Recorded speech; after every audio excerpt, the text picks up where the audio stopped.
Party کے election میں تو کامیاب نہیں ہو سکتے، عوامی مقبولیت تو ہے نہیں، پیسہ روپیہ خرچ بھی نہیں کر سکتے، لے دے کر چاہتے ہیں کہ مسجد میں کسی نہ کسی طرح داخل ہو جائیں، پھر مسجد کے ذریعے سے اپنی سیاست کو چمکائیں۔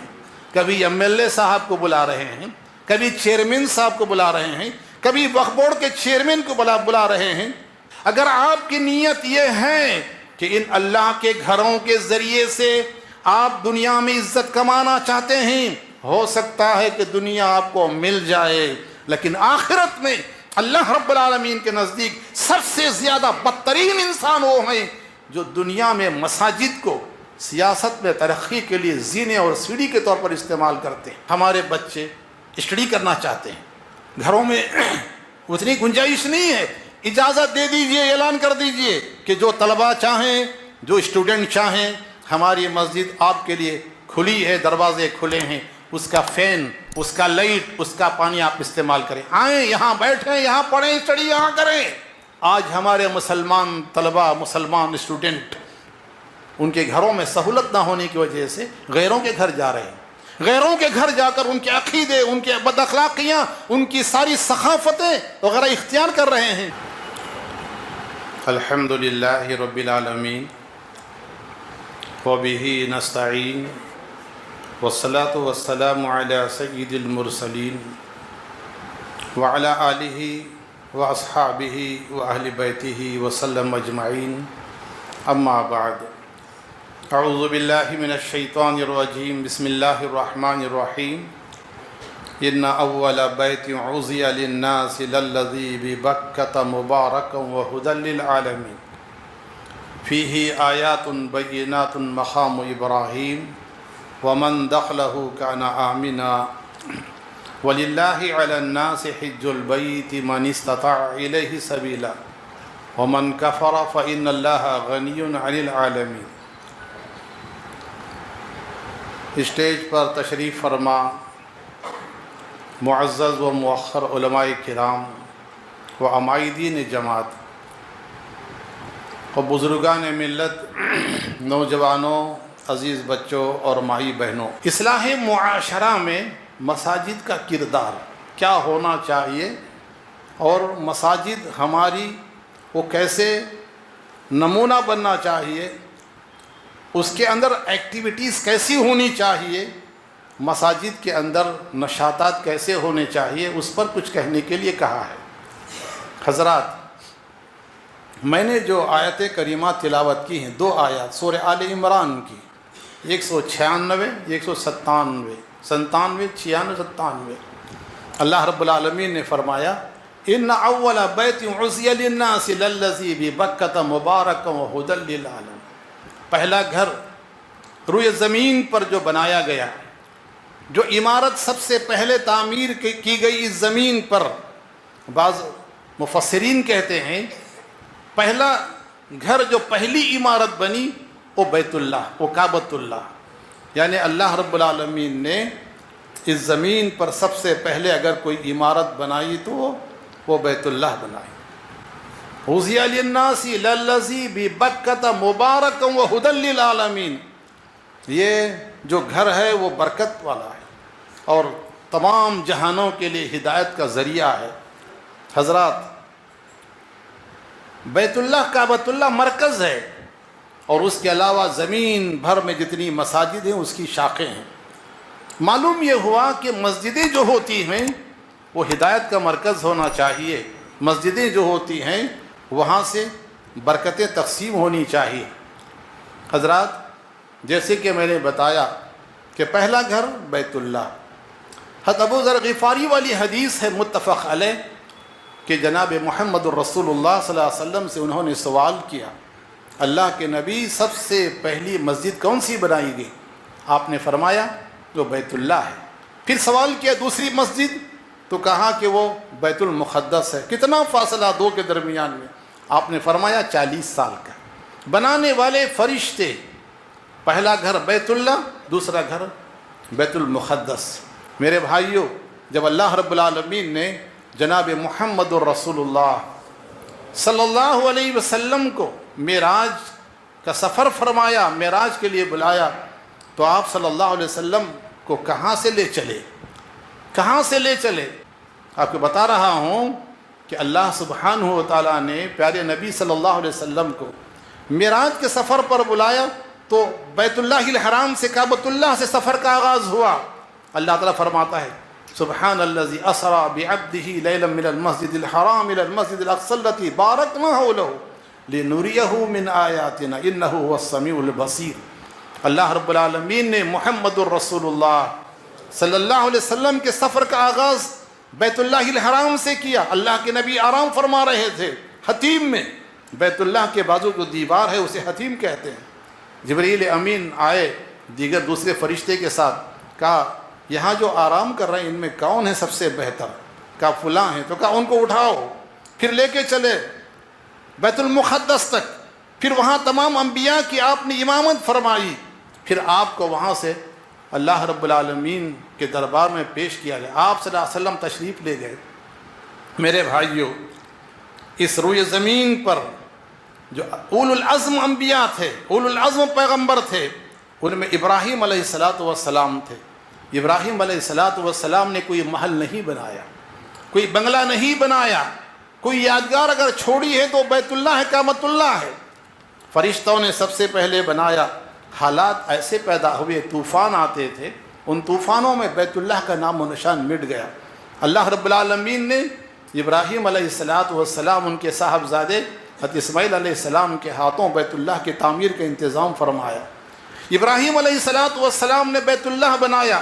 سلیمان علیہ السلام کو اتنی بڑی حکومت ملی کہ دنیا میں ایسی حکومت کسی کو نہیں ملی۔ ہواؤں پر حکومت، جنوں پر حکومت، شیاطین پر حکومت۔ اللہ اکبر۔ چونٹیوں کی بولی سمجھتے تھے، سنتے تھے۔ چونٹیوں کی بولی سننا اور سمجھنا، اللہ رب العالمین نے کیا حکومت دی، کیا بنایا۔ حضرت سلیمان علیہ السلام نے کیا یادگار چھوڑی۔ میرے بھائیوں، بیت المقدس اور پیارے نبی جناب محمد الرسول اللہ صلی اللہ علیہ وسلم نے اگر کوئی یادگار چھوڑی تو مسجد نبوی۔ اور اللہ کے نبی صلی اللہ علیہ وسلم نے فرمایا کہ اگر کسی کی یہ نیت ثواب کی نیت سے سفر کرنے کی ہے تو 3 مسجدیں ہیں، ایک بیت اللہ، ایک بیت المقدس، ایک مسجد نبوی۔ میرے بھائیوں، اللہ سبحانہ و تعالیٰ نے ابراہیم علیہ السلام کو بیت اللہ کی خدمت کرنے، بیت اللہ کی تولیت کرنے، اس کو پاک و صاف رکھنے، اس کی خدمت کرنے کا صلہ کیا عطا فرمایا۔ فرماتے ہیں جناب محمد الرسول اللہ صلی اللہ علیہ وسلم، بخاری کی حدیث ہے کہ جب مسلم کی حدیث ہے کہ جب میں وہاں پہنچا 7 آسمان پر، میں نے دیکھا ابراہیم علیہ السلام کو کہ وہ بیت اللہ اوپر بیت المعمور سے ٹیک لگائے بیٹھے ہیں۔ بیت المعمور کیا ہے؟ جبریل امین نے بتایا جناب محمد الرسول اللہ صلی اللہ علیہ وسلم کو کہ بیت المعمور وہ گھر ہے اللہ کا جس میں روزانہ 70,000 فرشتے داخل ہوتے ہیں، اللہ کی عبادت کرتے ہیں۔ یہ ایک مرتبہ اس گھر میں فرشتہ داخل ہوتا ہے، پھر اس کی زندگی میں اس کو دوبارہ اس گھر میں داخل ہونے کا موقع نہیں ملتا ہے۔ جو کوئی اس سرزمین میں اللہ سبحانہ و تعالیٰ کے مکان بیت اللہ کی مسجدوں کی خدمت کرتا ہے، اللہ سبحانہ و تعالیٰ ان کو وہ مقام عطا فرماتا ہے کہ جس کا تصور بھی نہیں کیا جا سکتا۔ میرے بھائیو، مسجد کو پاک و صاف رکھنا، مسجد کی خدمت کرنا، اس میں سب سے پہلے مؤذن آتے ہیں، اس کے بعد ائمہ آتے ہیں، اس کے بعد متولیان آتے ہیں، اس کے بعد دیگر مصلیان آتے ہیں، یا وہ بھی ہو سکتے ہیں جن کے پاس کوئی عہدہ نہیں، جن کے پاس کوئی عہدہ نہیں۔ کیا بتائیں، آج سب سے آسان یہ ہے، آدمی چاہتا ہے کہ مسجد میں عہدہ مل جائے، بس منسپلٹی کے الیکشن میں تو کامیاب نہیں ہو سکتے، عوامی مقبولیت تو ہے نہیں، پیسہ روپیہ خرچ بھی نہیں کر سکتے، لے دے کر چاہتے ہیں کہ مسجد میں کسی نہ کسی طرح داخل ہو جائیں، پھر مسجد کے ذریعے سے اپنی سیاست کو چمکائیں۔ کبھی MLA صاحب کو بلا رہے ہیں، کبھی چیئرمین صاحب کو بلا رہے ہیں، کبھی وقف بورڈ کے چیئرمین کو بلا رہے ہیں۔ ضرور بلائیے، غیر مسلموں کو نیت کو اللہ دیکھتا ہے۔ اگر آپ کی نیت یہ ہے کہ ان اللہ کے گھروں کے ذریعے سے آپ دنیا میں عزت کمانا چاہتے ہیں، ہو سکتا ہے کہ دنیا آپ کو مل جائے، لیکن آخرت میں اللہ رب العالمین کے نزدیک سب سے زیادہ بدترین انسان وہ ہیں جو دنیا میں مساجد کو سیاست میں ترقی کے لیے زینے اور سیڑھی کے طور پر استعمال کرتے ہیں۔ میرے بھائیوں، اللہ کے گھروں کی حفاظت کرنا، پاک صاف رکھنا کن کا کام ہے؟ یہاں کچھ پڑ گیا، یہ موزن صاحب کہاں ہیں، متولی صاحب کہاں ہیں، اراکین کہاں ہیں، کچھ بولتے نہیں، موزن کچھ کرتے نہیں۔ اللہ اکبر۔ اللہ رب العالمین سورہ بقرہ فرماتے ہیں وَأَهِدْنَا إِلَىٰ إِبْرَاهِيمَ أَن طَهِّرَ بَيْتِيَ لِلطَّائِفِينَ وَالْعَاكِفِينَ وَالرُّكَّعِ السُّجُودِ۔ اللہ رب العالمین نے عہد لیا، وعدہ لیا، کن سے؟ خلیل اللہ ابراہیم علیہ السلام سے، ذبیح اللہ اسماعیل علیہ السلام سے۔ کیا وعدہ لیا؟ کہ تم تولیت کرو گے، یہاں سرداری کرو گے، یہاں اپنا نام نہیں بلکہ بیت اللہ کی پاکی صفائی، اس کی دیکھ بھال کرنے کا، انطہرا پاک صاف رکھنے کا وعدہ لیا ابراہیم اور اسماعیل سے۔ اتنا عظیم کام، اتنا بہترین کام، اتنا بڑا کام ہے کہ اللہ کے ان عظیم پیغمبروں نے بیت اللہ کی پاکی صفائی کا اہتمام کیا۔ میرے بھائیوں، مجھے جو کہنا ہے وہ یہ ہے کہ ہم مساجد کو کس طرح اصلاح معاشرہ میں استعمال کر سکتے ہیں، کیسے ان مساجد کو ہدایت کا مرکز بنا سکتے ہیں، کیسے ان مساجد سے ملت کو، قوم کو، معاشرے کو، سماج کو، سوسائٹی کو فائدہ مند کر سکتے ہیں۔ آئیے ہم جناب محمد الرسول اللہ صلی اللہ علیہ وسلم کے زمانے میں جو مسجد نبوی تھی، مسجد نبوی کیا تھی؟ میرے بھائیوں، صرف اللہ رب العالمین کے عبادت کے لیے مخصوص نہیں تھی۔ یاد رکھیے، مومن جو بھی کام کرتا اخلاص نیت سے، مومن نوجوان، مومن بچے، بڑے، عورتیں جو بھی کام کرتے ہیں اخلاص نیت سے، اللہ رب العالمین کی خوشنودی، اللہ رب العالمین کی رضامندی حاصل کرنے کے لیے اس کا ہر کام عبادت بن جاتا ہے۔ جناب محمد الرسول اللہ صلی اللہ علیہ وسلم سفر ہجرت پر نکلے۔ اللہ کے نبی صلی اللہ علیہ وسلم سفر ہجرت پہ نکلے، ابھی خبا میں ہیں، اللہ کے نبی کی ہجرت مکمل نہیں ہوئی، راستے میں ہیں، خبا میں ہیں۔ آپ نے وہاں قیام فرمایا چند روزہ۔ پہلا کام آپ نے جو فرمایا وہ مسجد خبا کی تعمیر۔ مسجد جہاں مسلمان بستے ہیں، جہاں مومن بستے ہیں، وہاں سب سے پہلے مسجد کی تعمیر ہونی چاہیے۔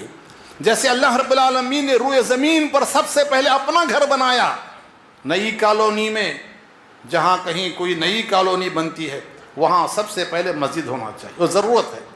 ابراہیم علیہ السلام نے اپنی اولاد کو بسایا مکہ مکرمہ میں، تو کیا انہوں نے دعا کہ ربنا انی اسکنت من ذریتی بواد غیر ذی زرع عند بیتک المحرم، اے رب میں نے اپنی اولاد کو بسایا ہے لا کر کسی بہت بڑے شہر جہاں ندی ہیں، جہاں نالے ہیں، جہاں کی آب و فضا بہت بہترین ہے، نہیں بلکہ بے آب و گیا صحرا میں، جنگل میں، پہاڑیوں میں۔ جو حضرات جا کر آئے ہیں حج میں، وہ انہوں نے مشاہدہ کیا ہے کہ مکہ کہاں ہے، کعبۃ اللہ کہاں ہے۔ آج تو بڑی بڑی عمارتیں ہیں میرے بھائیوں، پہاڑیوں کے درمیان جہاں زندگی کے کوئی آثار نہیں تھے، وہاں اللہ کے نبی ابراہیم علیہ السلام نے حضرت اسماعیل کو لا کر بسایا، تو کیا کہا؟ انی اسکنت من ذریتی بواد غیر ذی زرع عند بیتک المحرم، تیرے گھر جو حرمت والا ہے، عزت والا ہے، اس گھر کے پاس لا کر کے میں نے اپنے اولاد کو بسایا ہے۔ یہاں میں اپنے تمام بھائیوں سے گزارش کرنا چاہتا ہوں، تمام بھائیوں کو اس سلسلے میں ایک بات سے واقف کرانا چاہتا ہوں۔ ہم گھر بنائیں، ایسی جگہ بنائیں جہاں مسجد قریب ہو۔ بڑے بڑے شہروں سے، بڑے شہروں میں لوگ آتے ہیں، دیہاتوں سے آتے ہیں، قصبوں سے آتے ہیں، تعلقوں سے آتے ہیں، مسجد کے قریب مکان تو نہیں ملتے، جگہ نہیں ملتی، تو کیا کرنا چاہیے؟ کم سے کم اگر مسجد سے قریب ہیں، کاروبار ان کا کہیں بھی ہو، ایک نماز ضرور جو مسلک توحید کی ہے، جہاں شرک، مسجدیں اللہ فرماتے ہیں وَأَنَّ الْمَسَاجِدَ لِلَّهِ فَلَا تَدْعُوا مَعَ اللَّهِ أَحَدًا، آج سب سے زیادہ اصلاح کی ضرورت ہے مساجد کی۔ اللہ فرماتے ہیں کہ مسجدیں اللہ کی ہیں، یہاں دعوت ہونی چاہیے توحید کی، یہاں دعوت ہونی چاہیے ایک اللہ کی عبادت کی، یہاں اللہ کے نام کو بلند کیا جانا چاہیے، یہاں کتاب و سنت کی دعوت ہونی چاہیے، قرآن و حدیث کی دعوت ہونی چاہیے۔ تو میں آپ سے گزارش یہ کر رہا تھا، ایک ضروری بات یہ توجہ دلا رہا تھا، جو حضرات مسجد سے دور رہتے ہیں ممکن ہو تو کم سے کم ایک نماز ضرور پڑھنی چاہیے، مسلک توحید کی مسجد میں ایک نماز ضرور پڑھنی چاہیے۔ اگر یہ بھی ممکن نہیں ہے جمعہ کی نماز ضرور پڑھنی چاہیے، اپنی اولاد کے ساتھ، بال بچوں کے ساتھ، اپنی خواتین کے ساتھ۔ اگر ہم نے یہ نہیں کیا، میرا اپنا تجربہ ہے، میرا اپنا مشاہدہ ہے، ہم نے دیکھا ہے، بزرگ تو آتے ہیں، بڑے تو آتے ہیں، مسلک کی حمیت ہے، مسلک کی غیرت ہے، لیکن بچوں کو انہوں نے چھوڑ دیا۔ نتیجہ یہ ہوا میرے بھائیوں، جن کی وجہ سے، جن کی محنتوں سے، جن کی کوششوں سے اللہ کی بڑی بڑی مخلوق، ایک بہت بڑی آبادی، کئی لوگ سلف صالحین کے مسلک پر آئے، کتاب و سنت کے داعی بنے، اس پر عمل کرنے والے بنے۔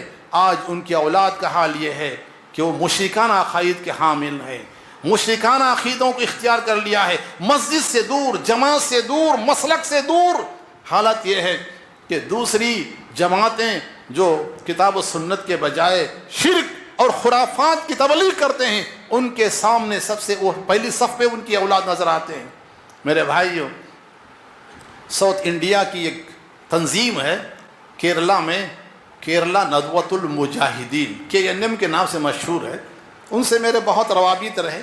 میں نے وہاں دیکھا ان کے جو ہے نا جو کارکنان ہوتے ہیں، ان سے جو حضرات منسلک ہوتے ہیں، ان سے یہ عہد لیا جاتا ہے، بڑی بڑی مجلسوں میں عہد لیا جاتا ہے۔ ایک اجتماع میں میرے بھائیوں میں نے اپنی آنکھوں سے دیکھا، محتاط اندازے کے مطابق 2.5 لاکھ 3 لاکھ افراد ہوتے ہیں، عورتیں 50-60 ہزار ہوتی ہیں۔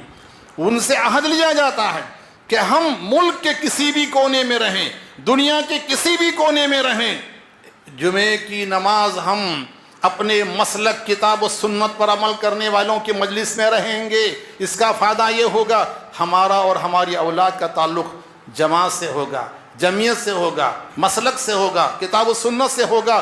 مشکل اوقات میں، پریشانی کے اوقات میں کسی نہ کسی طرح ہمارے جماعت ہمارا تعاون کرے گی، جماعت ہمارا ساتھ دے گی۔ اللہ نہ کرے، میں نے دیکھا بہت سو کو کہ بزرگ کا انتقال ہو گیا، جو جماعت سے منسلک تھے، نماز تو پڑھتے تھے وہ مسلک کی مسجد میں، لیکن بچوں کو لے کر نہیں جاتے تھے، لے کر گئے جنازے کو، خرافات، کسی مشرک مولوی نے ان کی جنازے کی نماز پڑھی۔ میرے بھائیوں، ایک بات درمیان میں آ گئی، میں نے کہہ دی، جناب محمد الرسول اللہ صلی اللہ علیہ وسلم کے زمانے میں مسجد نبوی کیا تھی؟ وہ مسجد نبوی میرے بھائیوں گیسٹ ہاؤس بھی تھی، مہمان آتے تھے۔ آج مسجد نبوی میں جا کر دیکھیے ایک ستون موجود ہے، وہ اسطوانۃ الوفود کے نام سے، یعنی وہ ستون جہاں وفود آتے تھے، مختلف علاقوں سے وفود آتے تھے، اللہ کے نبی صلی اللہ علیہ وسلم وہاں تشریف فرما ہوتے، لوگ آنے والے وفد، آنے والے ڈیلیگیٹس اپنی بات رسول اللہ کے سامنے پیش کرتے، اللہ کے نبی صلی اللہ علیہ وسلم ان کے مسائل کو حل فرمایا کرتے تھے۔ میرے بھائیوں، یہ مسجد نبوی عدالت گاہ بھی تھی، یہ مسجد نبوی ہائی کورٹ بھی تھی۔ اللہ کے نبی صلی اللہ علیہ وسلم کے سامنے مسائل پیش ہوتے، اللہ کے نبی صلی اللہ علیہ وسلم وہیں مسجد نبوی میں باقاعدہ اس کے فیصلے فرمایا کرتے تھے۔ آج بھی ممکن ہے کہ مساجد کے اندر تعلیم یافتہ، پڑھے لکھے، سنجیدہ احباب کی کمیٹی بنائی جائے، ہر محلے کے۔ آپ دیکھیے خدشات بہت سے ہیں، خدشات بہت سے ہیں، ہمارے مفروضات بہت سے ہیں کہ اگر ہم نے یہ قائم کیا اس طرح کی شرعی عدالتیں، کون ہماری بات مانے گا، کون؟ وقت نکالیے تھوڑا سا، بہت زیادہ نہیں، انصاف کہیں ہندوستان کی عدالتوں میں مل رہا ہے۔ ایک مولوی صاحب نے کہا ہندوستان کی عدالتوں میں انصاف نہیں ملتا ہے، ان بھی صاف ہوتا ہے، ان بھی صاف ہوتا ہے، انصاف تو نہیں ملتا ہے۔ شرعی عدالتیں قائم کریں مسجدوں میں، جیسے مسجد نبوی کے اندر شرعی عدالتیں تھیں، جناب محمد الرسول اللہ صلی اللہ علیہ وسلم کے پاس لوگ اپنے مسائل آ کر پیش کرتے اور آپ صلی اللہ علیہ وسلم حل فرماتے۔ اگر تعلیم یافتہ سنجیدہ احباب بیٹھیں، وقت نکالیں، ہمدردی خیرخواہی کے ساتھ فریقین کی بات سنیں، اپنی بات پیش کریں، ہو سکتا ہے اس میں ہمیں مکمل کامیابی نہ ملے، ہو سکتا ہے کہ اس میں ہم مکمل کامیاب نہ ہوں، لیکن شروع تو کام کریں۔ اللہ نے چاہا تو اس میں برکت ہوگی، اللہ کی مدد ہوگی، اللہ کی نصرت ہوگی، اور ہماری مسجد ایک مثالی مسجد بن سکتی ہے۔ میرے بھائیو، جناب محمد الرسول اللہ صلی اللہ علیہ وسلم کے زمانے میں جو مسجدیں تھیں وہ سینٹرل بینک بھی تھیں، سینٹرل بینک بھی تھیں، وہاں ادھر ادھر سے جو بھی مال آتا اللہ کے نبی صلی اللہ علیہ وسلم کی مسجد میں پیش کیا جاتا، حاضر کیا جاتا، جمع کیا جاتا۔ حدیث میں آتا ہے ایک دن صبح کی نماز میں جناب محمد الرسول اللہ صلی اللہ علیہ وسلم نے دیکھا مختلف مسجدوں کے مصلی، جو مسجد نبوی کے اطراف میں مسجدیں تھیں، مختلف مسجدوں کے مصلی صبح کی نماز میں حاضر ہیں۔ اللہ کے نبی صلی اللہ علیہ وسلم نے دیکھ کر کے کہا شاید تمہیں پتہ چل گیا ہے کہ بحرین سے ابو عبیدہ بن جراح نے بہت سا مال وہ لے کر وہ حاضر ہوئے ہیں۔ کہا کہ ہاں اللہ کے نبی، ہمیں اطلاع ملی۔ آپ نے فرمایا خوشخبری ہو، خوشخبری ہو، تمہیں مال ملے گا۔ لیکن اللہ کے نبی صلی اللہ علیہ وسلم نے ارشاد فرمایا تمہارے متعلق مجھے اس بات کا خوف خدشہ نہیں ہے کہ تم پر فقر و فاقہ مسلط کیا جائے گا، بلکہ مجھے تمہارے بارے میں اس بات کا خوف ہے، اس بات کا خدشہ ہے کہ دنیا بھر کی خوشحالی، فارغ البالی فراوانی تمہیں حاصل ہوگی۔ اگلی امتیں جس طرح مال ملنے کے بعد دنیا طلبی میں ایک دوسرے سے آگے بڑھنے کے لیے مسابقہ و کمپٹیشن میں جس طرح انہوں نے دنیا کمانے کے پیچھے پڑ کر آخرت کو بھلا دیا، مجھے اس بات کا خوف ہے کہ مال و دولت کی زیادتی تمہیں اللہ سے غافل کر دے، دین سے غافل کر دے، دین سے دور کر دے۔ میرے بھائیوں، آپ جانتے ہیں کہ جناب محمد الرسول اللہ صلی اللہ علیہ وسلم کے پاس صدقۃ الفطر زکوٰۃ کا مال آیا، اللہ کے نبی نے جمع کر دیا، مسجد نبوی میں جمع فرما دیا۔ حضرت ابو ہریرہ سے کہا کہ ابو ہریرہ اس کی حفاظت کرنا، رات بھر بیٹھے رہے۔ اچانک دیکھا کہ کوئی مال بھر رہا ہے، غلہ بھر رہا ہے، پکڑ لیا وہ تو کیا کر رہے ہو جی، کیا کر رہے ہو؟ کہا بھائی کوئی بات نہیں، غریب آدمی ہوں یا فلاں غریب ہے، بہت پریشان ہیں، بھوکے ہیں، معاف کریں، پھر دوبارہ نہیں آؤں گا، مجھے چھوڑ دیں۔ کہا چلو جاؤ جاؤ۔ دوسرے دن وہی صبح میں اللہ کے نبی سے کہا، نبی کریم صلی اللہ علیہ وسلم نے فرمایا ذرا پکڑو اس کو، جلدی مت پکڑو اس کو، مت چھوڑو۔ تیسرے دن آیا، پہلے دن معاف کر دیا، دوسرے دن معاف کر دیا، تیسرے دن جب پکڑ لیا کہنے لگا کہ دیکھو میں شیطان ہوں، میں شیطان ہوں، جو کوئی اپنے گھر میں آیت الکرسی پڑھتا ہے، بسم اللہ کہہ کے دروازہ بند کرتا ہے، آیت الکرسی پڑھتا ہے، تو پھر شیطان اس گھر میں داخل نہیں ہوتا۔ صبح میں نبی کریم صلی اللہ علیہ وسلم سے حضرت ابو ہریرہ نے کہا اللہ کے نبی صلی اللہ علیہ وسلم آنے والا شیطان تھا، یہ کہا۔ اللہ کے نبی صلی اللہ علیہ وسلم نے فرمایا وہ جھوٹا، لیکن اس نے سچی بات کہی ہے، اس کی زندگی میں ایک سچی بات، اس نے سچی بات کہی ہے۔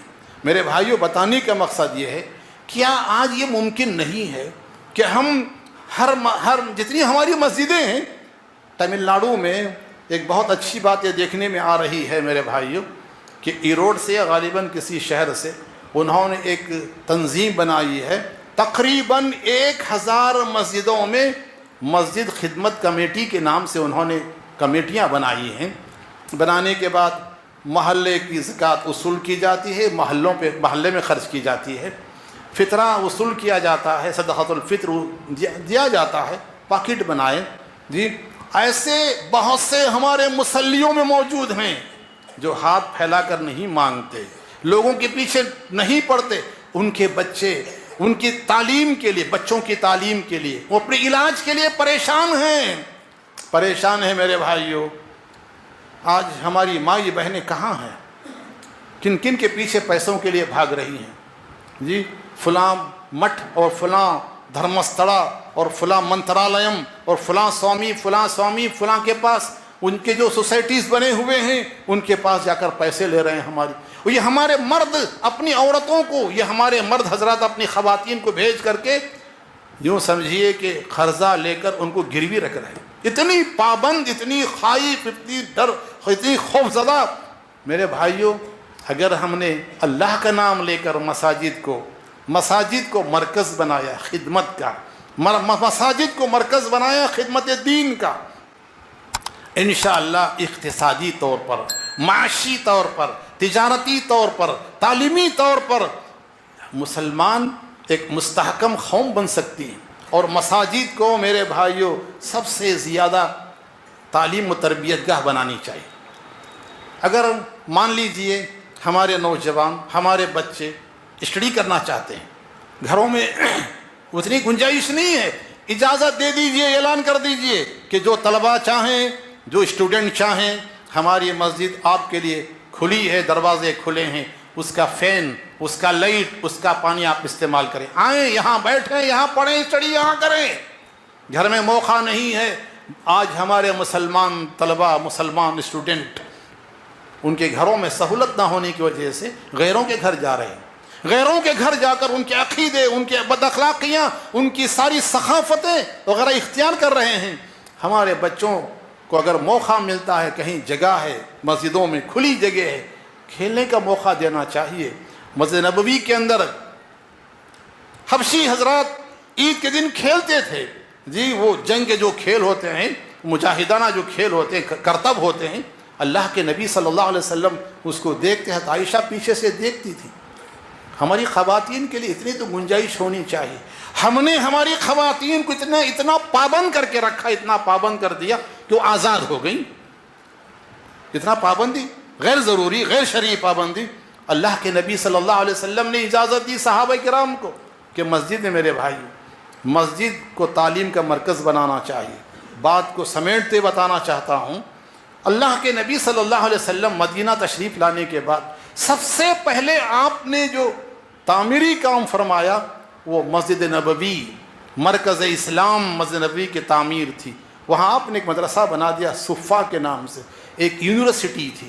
میرے بھائیوں، ابوبکر صدیق کہاں کے پڑھے تھے؟ حضرت عمر کہاں کے پڑھے تھے؟ حضرت علی کہاں کے پڑھے تھے؟ عثمان غنی کہاں کے پڑھے تھے؟ معاویہ کہاں کے پڑھے تھے؟ کون سی پولیٹیکل سائنس کی ڈگری انہوں نے لی تھی؟ سپہ سالار ابو عبیدہ بن جراح، خالد بن ولید، جی یہ سب انہوں نے کہاں سے، یہ حرب و ضرب کے ملٹری کی جو ٹریننگ انہوں نے کہاں لی تھی؟ اسی مدرسے صفا میں لی تھی۔ میرے بھائیو، گورنر بنائے جاتے تھے معاذ بن جبل، قاضی بنائے گئے معاذ بن جبل۔ میرے بھائیو، ابو سعید خدری، حضرت علی، عامل، گورنر ملک یمن کے، فلاں اور فلاں ممالک کے، یہ سب کہاں کے پڑے ہوئے تھے؟ مسجد کے، مسجد نبوی کے پڑے ہوئے تھے۔ مسجدوں کو ہدایت کا، تعلیم و تربیت کا مرکز بنانا چاہیے۔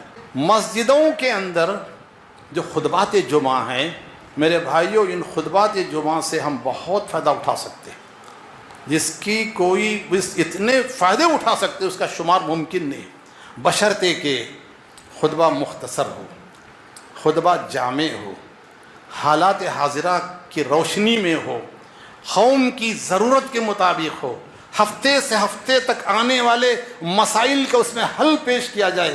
آج لوگوں کے پاس وقت بہت کم ہے، لوگوں کا وقت منظم ہوتا ہے۔